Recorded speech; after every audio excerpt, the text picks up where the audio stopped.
राधे राधे मित्रों, मैं हूं शिवाकांत शुक्ल और स्वागत है आपका हमारे YouTube चैनल शुक्ल जी संस्कृत ज्ञान गंगा में। मित्रों, हम लोग प्रत्येक श्लोक के माध्यम से मेघदूतम जो खंड काव्य है उसका अध्ययन कर रहे हैं और पिछली वीडियो तक हम लोगों ने 59 श्लोक का अध्ययन कर लिया है। चलते हैं अपने अगले श्लोक की तरफ। आपसे एक रिक्वेस्ट है कि अगर आप हमारे चैनल पर नए हैं तो प्लीज़ चैनल को ज़रूर सब्सक्राइब कर लीजिए। वीडियो अच्छी लगे तो लाइक ज़रूर कर दिया करिए और कमेंट करके ज़रूर बताया करिए कि आपको हमारी वीडियो कैसी लग रही है। और अगर कोई क्वेश्चन हो तो भी आप कमेंट बॉक्स में लिख करके हमसे पूछ सकते हैं। और अगर आपके कोई इष्ट मित्र हों तो उनके साथ भी आप इस वीडियो को अवश्य शेयर करिए, क्योंकि आज के लिए या जो परिवेश चल रहा है, कोरोना काल चल रहा है, कोविड-19 का ये जो माहौल चल रहा है, इसमें ये बातें बहुत ही आवश्यक हैं।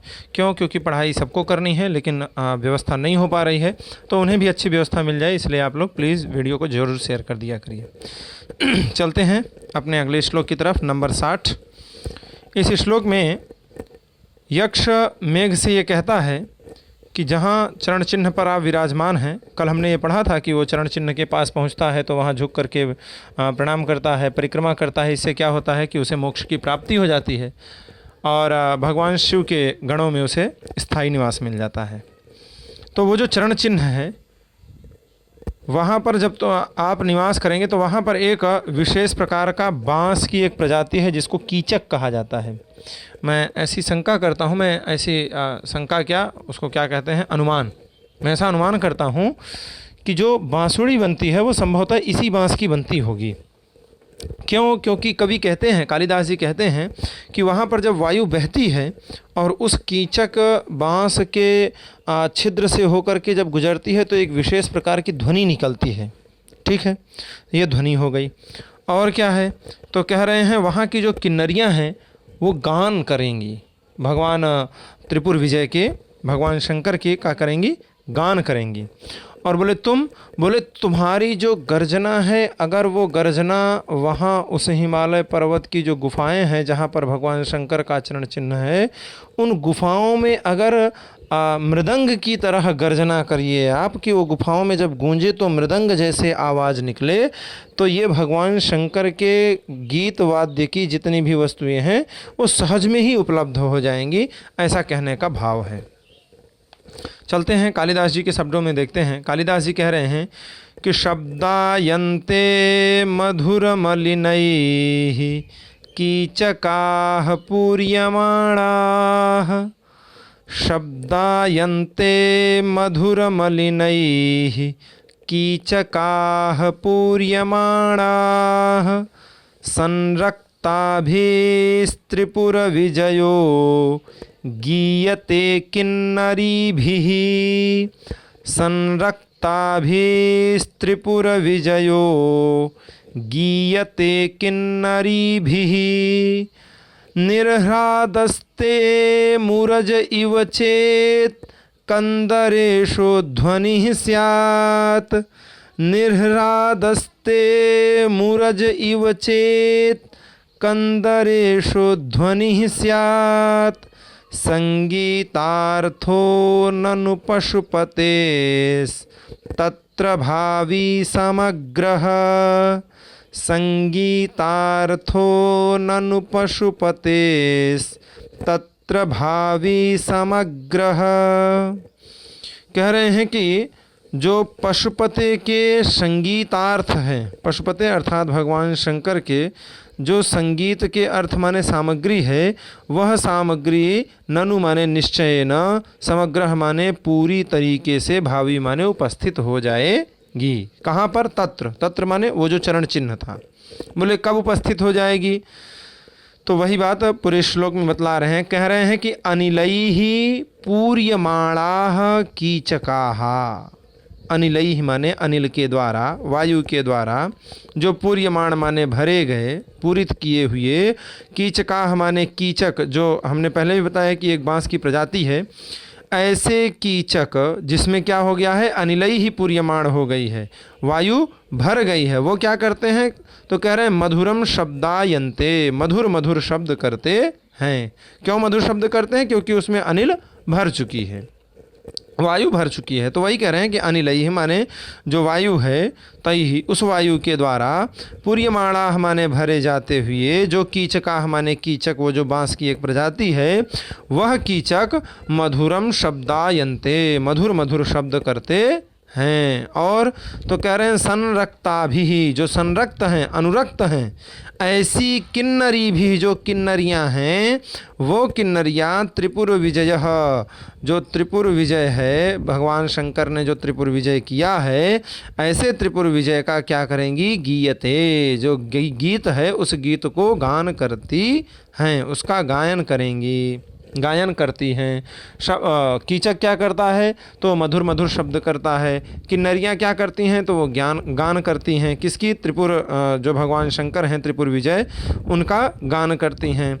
बोले उसमें आपको क्या करना है, तो कह रहे हैं कंदरेशु ते निह्रादः, कंदरेशु, कंदराएँ माने गुफाएं, गुफाओं में जो तुम्हारा निह्लाद है, शब्द है, वह शब्द यदि क्या हो जाए, तो कह रहे हैं मुरजे ध्वनि इव स्यात्, मुरज माने मृदंग, मुरजे ध्वनि इव, मृदंग की ध्वनि के समान अगर हो जाता है, मुरजे ध्वनि इव स्यात्, अगर मुरज की ध्वनि के समान हो जाता है, चेत तो क्या होगा, तो कह रहे हैं तत्र माने वहाँ पर, जहाँ पर जो भगवान शंकर का चरण चिन्ह है, वहाँ पर क्या होगा, तो कह रहे हैं कि पशुपतेः संगीतार्थ, भगवान पशुपति, भगवान शिव की जो संगीत की अर्थ है, सामग्री है, वह सामग्री ननु माने निश्चय ही, समग्र माने संपूर्ण रूप से, भावी माने उपस्थित हो जाएगी, संपूर्ण सामग्री जो है भगवान शिव की सेवा में लग जाएगी। आशा करता हूँ श्लोक आप लोगों को अच्छी तरीके से समझ में आ गया होगा। चलते हैं अगले श्लोक की तरफ। अगले श्लोक में कालिदास जी ये कहते हैं कि वहाँ हिमालय के तट के पास ही एक क्रौंच नाम का पर्वत है। उस पर्वत में एक छिद्र है। उस छिद्र में से होकर के जब तुम निकलोगे तो तुम क्या, अब छिद्र में से निकलने के लिए तुम्हारा जो विशाल शरीर है उसको थोड़ा पतला करना पड़ेगा, थोड़ा तिरछा होना पड़ेगा। तो बोले उस समय तुम्हारी शोभा ऐसे लगेगी कि जैसे बलि को छलते समय भगवान विष्णु ने अपने पैर को खूब विशालकाय बना लिया था। तो यद्यपि वो कैसे थे, तिरछे थे, छोटे थे, तो उसी शोभा, और श्याम वर्ण के थे, उसी शोभा को तुम प्राप्त करोगे। बोले ये यहाँ छिद्र कैसे हो गया, तो इसकी भी एक घटना आती है कि जो भृगुपति हैं अर्थात परशुराम जी हैं, उन परशुराम जी ने ही उसमें छिद्र किया था, क्रौंच नामक जो पर्वत था।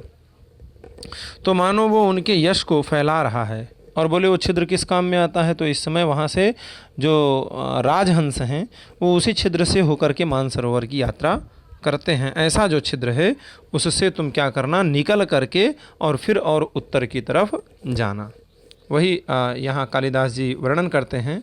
कालिदास जी के शब्दों में हम लोग पढ़ लेते हैं। कह रहे हैं कि प्रालेयाद्रे रूपतटमते क्रम्यतांस्तान् विशेषान् हंसद्वारं भृगुपति यशो वर्त्मयत्क्रौञ्चरन्ध्रम् प्रालेयाद्रे रूपतटमति क्रम्यतांस्तान् विशेषान् हंसद्वारं भृगुपति यशो वर्त्मयत्क्रौञ्चरन्ध्रम् तेनोदीचीं दिशमनुसरे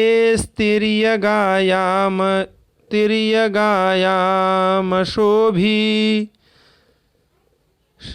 तेनोदीचीं दिशमनुसरे तिर्यगायामशोभी श्यामः पादो बलिनियमनाभ्युद्यतस्येव विष्णोः श्यामः पादो बलिनियमनाभ्युद्यतस्येव विष्णोः।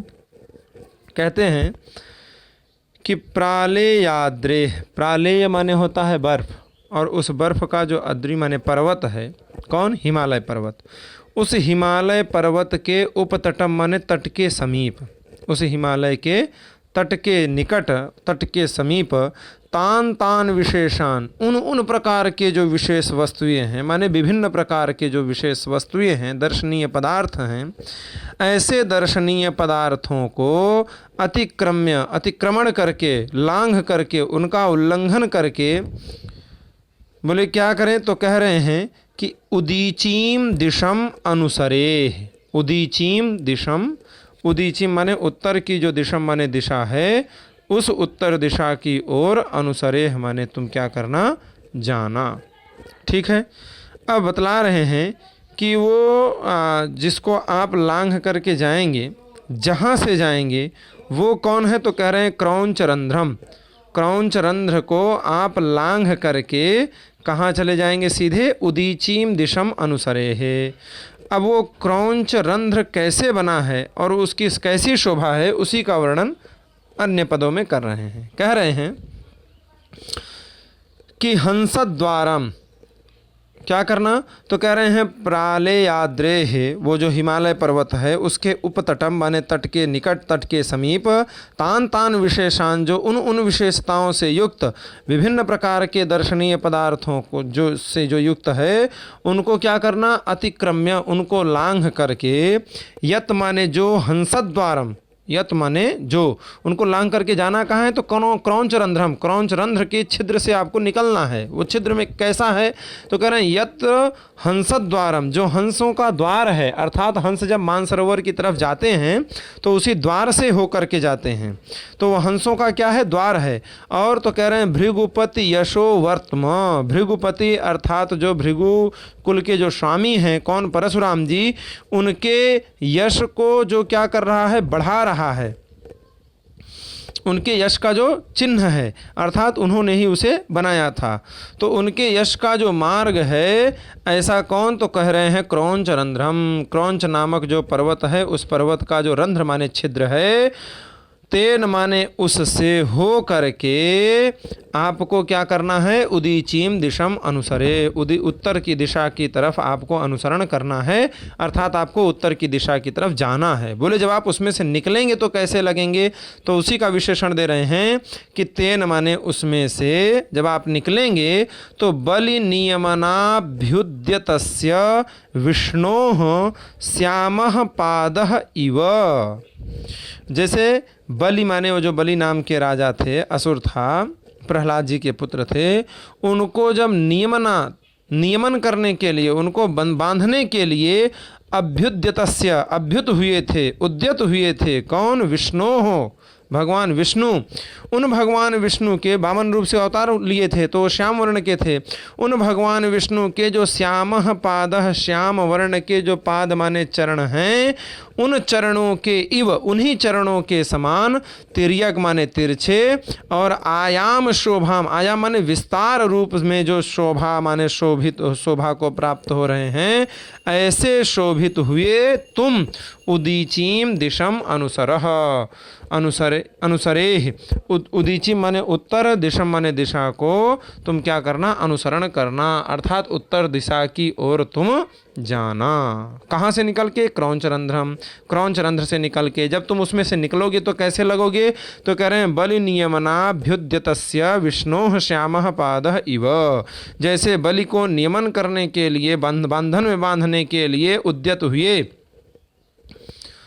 कौन, भगवान विष्णु, उन विष्णु के समान श्यामः पादः इव, जैसे उनका श्याम पाद था, श्याम वर्ण का उनका पैर था, उसी के समान तिर्यगाम शोभाम, तिर्यग और आयाम जो विस्तार को प्राप्त हुई जो उनकी शोभा है, ऐसी शोभा को प्राप्त करते हुए, शोभित सुशोभित होते हुए तुम क्या करना, उदीचीम दिशम अनुसरे, उत्तर दिशा की ओर तुम अनुसरण करना।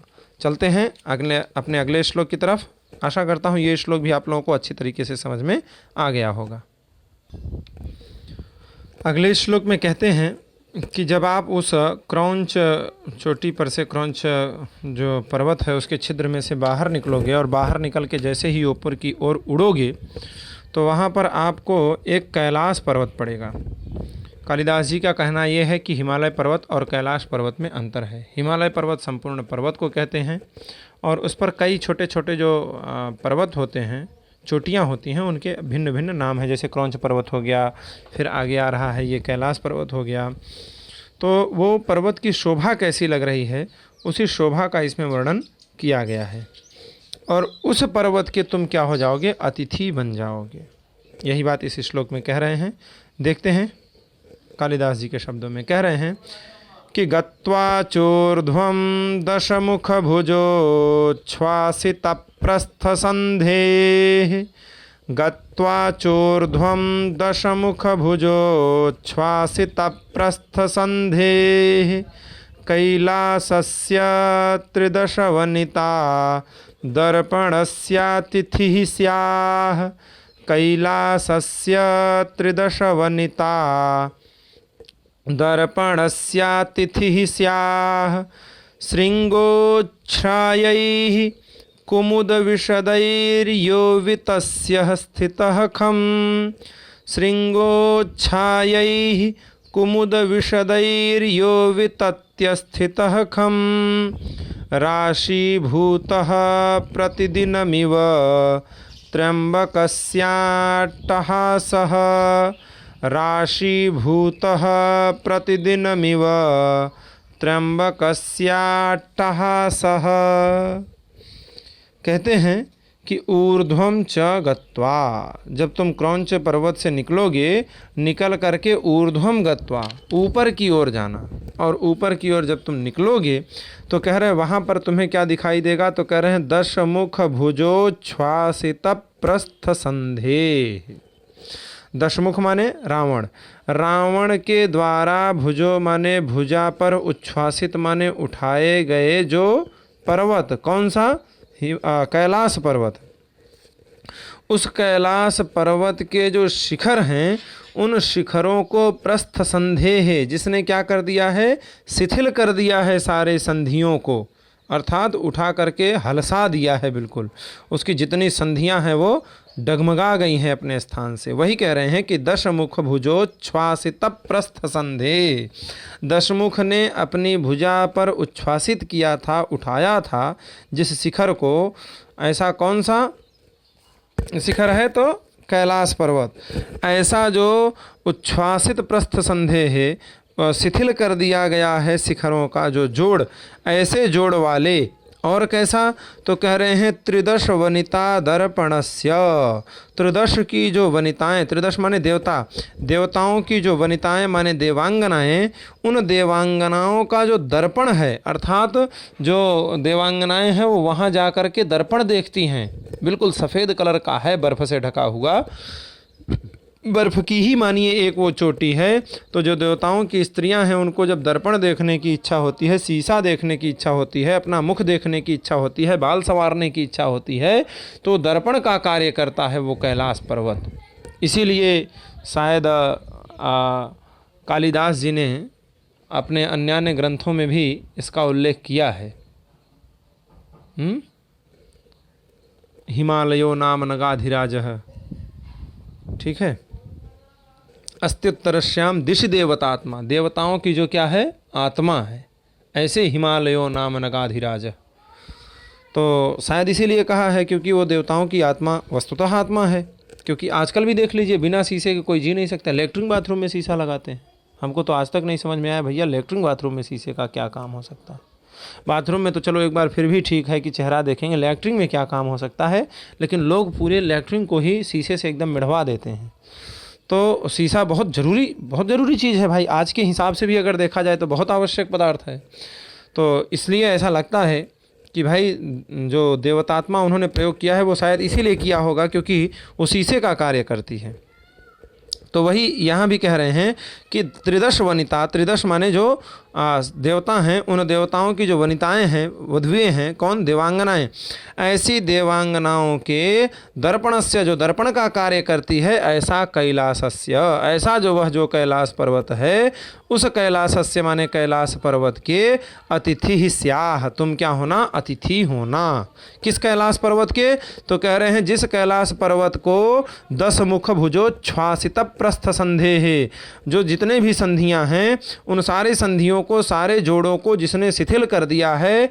कब, 10 मुख भुजोच्छ्वासित, जब 10 मुख ने अर्थात रावण ने अपनी भुजाओं पर धारण किया था उसे लंका ले जाने के लिए, उस समय उसने क्या किया था, उस कैलाश पर्वत की सारी संधियों को शिथिल कर दिया था। और कैसी है वो, और कैसा है वो कैलाश पर्वत, तो कहते हैं त्रिदश वनिता दर्पणस्य, त्रिदश माने जो देवता हैं, उन देवताओं की जो वनिताएं हैं, देवांगनाएं हैं, उनकी जो दर्पण का कार्य करती है, ऐसा जो कैलाश पर्वत है, उस कैलाश पर्वत के अतिथि ही स्याह, तुम क्या होना, अतिथि हो जाना। बोले और, तो कह रहे हैं यह माने जो कैलाश पर्वत कैसा दिखलाई पड़ता है, तो कुमुद विषदयी है, कुमुद का जो पुष्प होता है ऐसे कुमुद के समान बिल्कुल धवल वर्ण का है, निर्मल वर्ण, सफ़ेद है, बिल्कुल निर्मल है।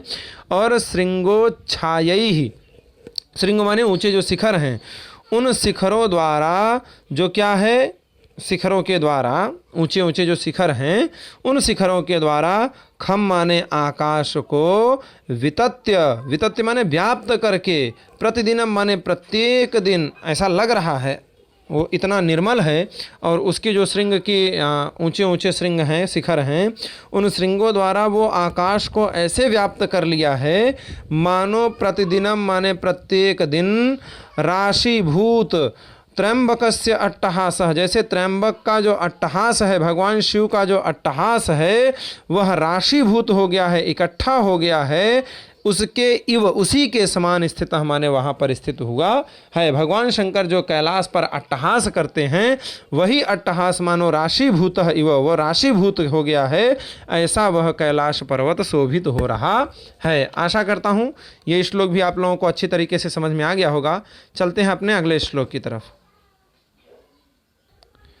अगले श्लोक में यक्ष मेघ से यह कहता है कि हे मेघ, जब तुम जा कर के उस कैलाश पर्वत की चोटी पर विराजमान हो जाओगे तो तुम बिल्कुल बलराम जी जैसे लगोगे। उपमा अलंकार। बोले कैसे, तो बोले जैसे धवल वर्ण का वो पर्वत है, श्वेत वर्ण का वो पर्वत है। कैसे श्वेत वर्ण का, बोले जैसे अभी अभी तुरंत हाथी के दांत को काट करके ले आया गया हो, उस हाथी के दांत का जो वर्ण होता है, जो रंग होता है, धवल वर्ण जैसे श्वेत वर्ण होता है, ठीक उसी प्रकार से वह पर्वत भी है और उसी प्रकार से भगवान बलराम की भी शोभा होती है। और बोले बलराम जी जैसे अपने कंधे पर नीले वर्ण का पटका डाल करके रखते हैं, तो तुम जब उस कैलाश पर्वत के शिखर पर विराजमान हो जाओगे तो तुम भी नीले वर्ण के हो, तो मानो ये ऐसी शोभा होगी जैसे साक्षात बलराम जी ही वहाँ पर उपस्थित हो गए हों। आइए देखते हैं कालिदास जी के शब्दों में। कह रहे हैं उत्पश्यामि त्वयि तटगते स्निग्ध भिन्नांजनाभे, उत्पश्यामि त्वयि तटगते स्निग्ध भिन्नांजनाभे, सद्यः कृत्ता द्विरदशनाच्छेदगौरस्य तस्य, सद्यः कृत्ता द्विरदशनाच्छेदगौरस्य तस्य, शोभामद्रेः स्तिमितनयना प्रेक्षणीयां भवित्री, शोभामद्रेः स्तिमितनयना प्रेक्षणीयां भवित्री, मंसन्यस्ते सति हलभृतो मेचके वाससीव, मंसन्यस्ते सतहलभृतो मेचके वाससीव। कहते हैं कि स्निग्ध भिन्नांजनाभेः त्वयि तटगते है, जब स्निग्ध माने चिकने, और तो कह रहे हैं कि भिन्नांजनाभेः जो भिन्न, भिन्न माने काटे गए, छेंदे गए, मर्दे गए, ऐसा मर्दे गए, मर्दित किए हुए जो अंजन है, काजल है, उस काजल के तुल्य जिसकी आभा है, शोभा है, कांति है, ऐसे कांति वाले कौन, तुम, त्वयि।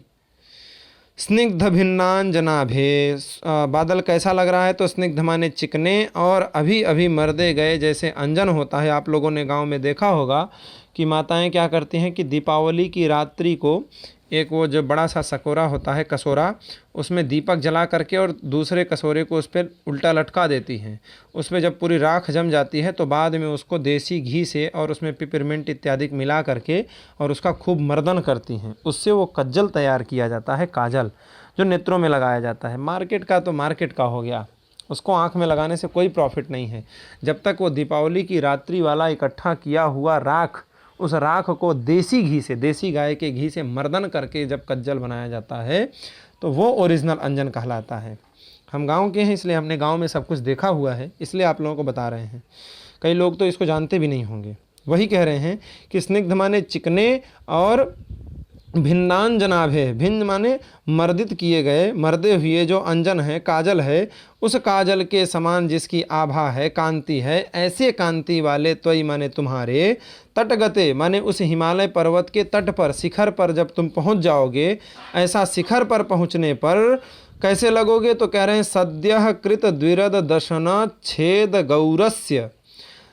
कृत माने किया गया है, क्या? द्विरद दशन छेद, द्विरद माने जो हाथी है, ऐसे हाथी का जो दशन माने दंत है, उस दंत के छेद माने टुकड़े के समान, गौरस्य माने गौर वर्ण के, तस्य अद्रेह माने उस पर्वत के, तस्य अद्रेह उस पर्वत की जो क्या है, मेचके वाससी, जब तुम उस पर्वत पे पहुंचोगे तो वो पर्वत कैसा लग रहा है?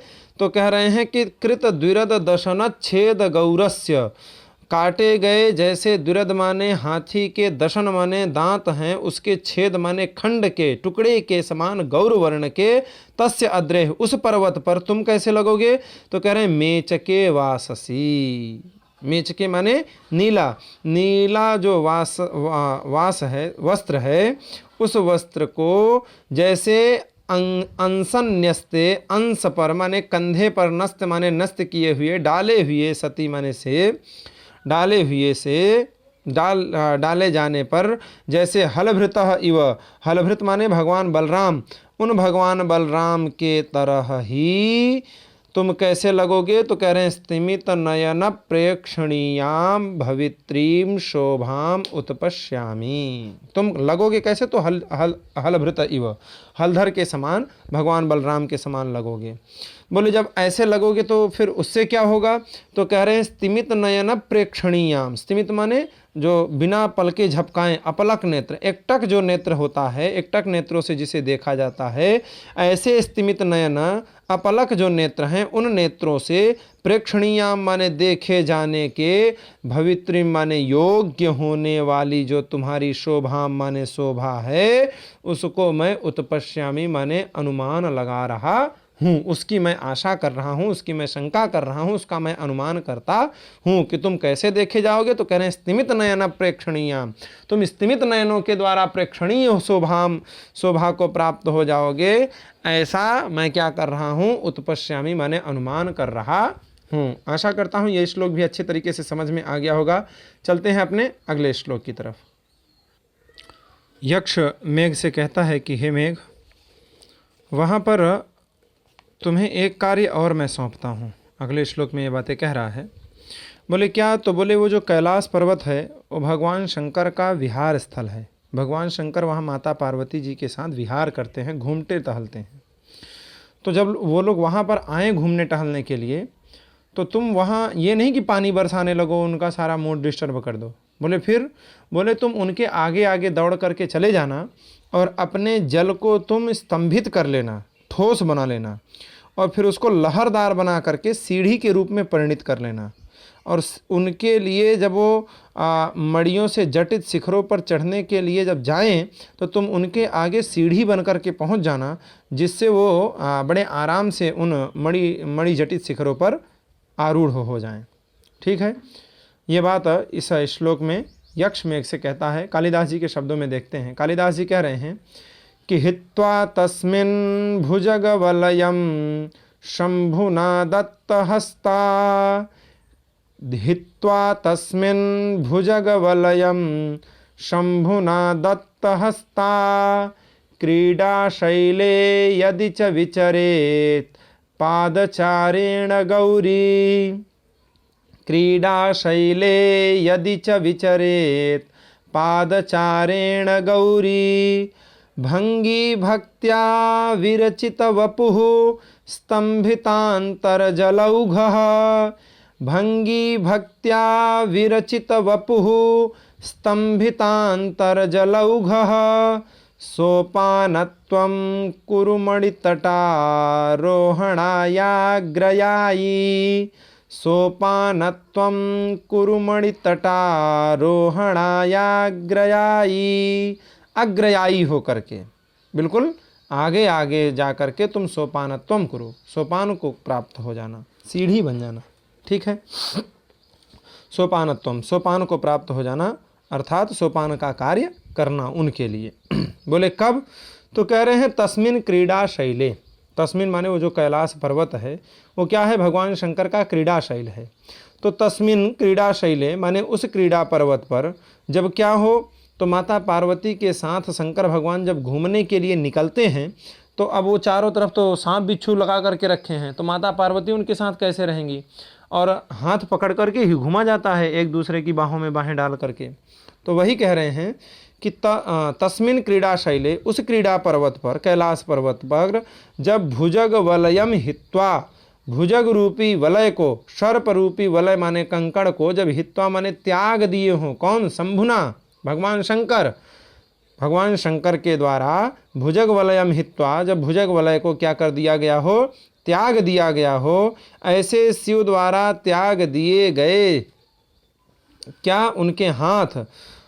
उस हाथ को दत्त हस्ता गौरी, उस हाथ को उन्होंने क्या कर दिया है? गौरी माता को दे दिया है। अर्थात हाथ को गौरी माँ ने पकड़ लिया है, पार्वती अम्बा ने पकड़ लिया है। फिर से देखिए, भुजग वलय हित्वा शंभुना, भुजग माने सर्प, सर्प रूपी जो कंगन है, उस कंगन को हित्वा माने त्याग करके, शंभुना माने भगवान शंकर के द्वारा, दत्त माने दिए गए, जो हस्ता माने हाथ, ऐसी हाथ वाली जो गौरी अर्थात पार्वती हैं, वो पार्वती यदि पादचारेण, यदि पाद माने पैर, पैर से चल करके अर्थात पैदल पैदल विचरेत माने टहलें, तो तुम क्या करना? तो कह रहे हैं अग्रयाई, उनके आगे आगे जा करके, और अपने भीतर स्तंभितांतर जलौघ, अंतः माने अंदर में, जलौघ माने जो जल का ओघ है, जल का समूह है, उसको स्तंभित कर लेना, जल प्रवाह को ठोस बना लेना। और ऐसा ठोस बनाते हुए भंगी भक्त्या, भंगी हो करके, जैसे भौहों की भंगिमाएँ होती हैं, लहरदार होती हैं, ऐसी लहरदार जो जीना होता है, ऐसी भंगी भक्त्या लहरदार जीने के रूप में विरचित वपुः, अपने वपुः माने अपने शरीर को विरचित कर लेना, बना लेना। और ऐसे बनाने वाले तुम मणि तटारोहणाय, मणियों के तट पर, शिखरों पर आरूढ़ होने से, चढ़ने के लिए, सोपानत्वम, जब भगवान शंकर और पार्वती मणियों के शिखरों पर जब चढ़ने लगेंगी तो उनको चढ़ने के लिए सोपानत्वम माने सीढ़ी का काम, कुरु माने करना, तुम क्या करना? सीढ़ी का काम करना। अपने आप को क्या करना? तो कह रहे हैं अंतः जलौघ, अंदर में जो जल रूपी ओघ है, समूह है, जल प्रवाह है, उसको स्तंभित कर लेना, बिल्कुल ठोस बना लेना। कब? अग्रयाई होकर के, उनके आगे जा करके, और फिर अपने को भंगी भक्त्या लहरदार सीढ़ी के रूप में परिणित कर लेना। विरचित वपु, अपने वपु को, अपने शरीर को भंगी भक्त्या, भंगी कर लेना, लहरदार सोपान बना लेना, जीने के रूप में परिणित कर लेना। बोले तब? तो कह रहे हैं मणि तटारोहणाय, जब भगवान शंकर और पार्वती मणियों के जो तट हैं, शिखर हैं, उन शिखरों पर जब वो चढ़ने के लिए जाएं तो सोपानत्वम कुरु, तो तुम सोपान का काम करना। आशा करता हूँ ये श्लोक भी अच्छी तरीके से समझ में आ गया होगा। आज की वीडियो में फ़िलहाल इतना ही रखते हैं। अब केवल जो हमारे पास किताब है, इस किताब के अनुसार, क्योंकि हमने देखा है कि मेघदूतम के काफ़ी किताबों में अलग अलग श्लोकों की संख्या है, इस किताब में 67, जिसको हम लोग 67 कहते हैं, ऐसे 67 श्लोक हैं। तो हमारा 64 हो गया है, 65, 66, 67, अरे 68 हैं क्या भाई? ठीक है, 67, 68 ऐसे ही कुछ श्लोक हैं, क्योंकि हमने जोड़ा था तो उसमें 4 श्लोक हमारे बच रहे थे। तो मैं देख लेता हूँ एक बार, संभवतः 3 या 4 श्लोक और बचे हुए हैं। 67 श्लोक ही हैं, मैंने 3 श्लोक और बचा हुआ है, तो इन तीनों श्लोकों को हम कल की वीडियो में पूरा कर लेंगे। अच्छा, अगर इसके आगे आप लोगों को उत्तर मेघ भी पढ़ना है तो आप लोग कमेंट करके बताइए, क्योंकि लगभग पूर्व मेघ से ही अत्यधिक क्वेश्चन आते हैं, उत्तर मेघ से क्वेश्चन की संख्या अत्यधिक कम होती है, बहुत ज़्यादा नहीं होती है, इसलिए लोग ये सोचते हैं कि पूर्व मेघ ही हमारे लिए पर्याप्त है। तो अगर आप लोगों की जिज्ञासा हो, पढ़ने की इच्छा हो, तो मैं उत्तर मेघ में प्रयास करूँ, परिश्रम करूँ, मेहनत करूँ। और अगर आप लोगों को कोई दूसरा ग्रंथ पढ़ना हो, मेघदूत बस यहीं पर क्लोज़ कर दिया जाए, तो भी आप लोग कमेंट करके बता दीजिएगा। आज की वीडियो में फ़िलहाल इतना ही रखते हैं। वीडियो अच्छी लगी हो तो लाइक ज़रूर कर दीजिएगा, चैनल पर नए हैं तो सब्सक्राइब भी ज़रूर कर दीजिएगा, और ज़्यादा से ज़्यादा दोस्तों के पास शेयर भी कर दीजिएगा। देखिए, अब इसको बोलने की ज़रूरत नहीं होती है, क्योंकि आप लोगों को पता है कि सब्सक्राइब करेंगे तो आप लोगों को वीडियो मिलेगी ही मिलेगी। अगर आप लोग शेयर करेंगे तो आप लोगों को पुण्य मिलेगा ही मिलेगा। अगर आप लोग लाइक करेंगे तो हमको मोटिवेशन मिलेगा ही मिलेगा। आप हमको मोटिवेट करेंगे लाइक करके, हमको ऐसा लगेगा कि नहीं हमारी वीडियो को कोई देखता है, हमारी वीडियो को कोई सुनता है, हमको वीडियो बनाने से कोई फ़ायदा है। और अगर हमको ऐसा लगने लगेगा कि हम बेकार में परिश्रम कर रहे हैं, इससे कोई मतलब नहीं है, तो फिर हम अपना दूसरा कोई कार्य प्रारंभ कर देंगे इसको छोड़ करके। इसलिए आप लोग लाइक ज़रूर किया करिए, शेयर ज़रूर किया करिए और चैनल को सब्सक्राइब भी ज़रूर किया करिए। अगर नए हैं तो बार बार तो सब्सक्राइब होता नहीं, बार बार अगर चांस होता तो हम ही 50 बार सब्सक्राइब कर देते। तो इसलिए इतना काम आप लोग ज़रूर कर दिया करिए और इसमें कोई पैसा लगने वाला नहीं है, फ्री ऑफ कॉस्ट है ये। आज की वीडियो में फ़िलहाल इतना ही रखते हैं, मिलते हैं अगले वीडियो में अगले श्लोक के साथ। राधे राधे।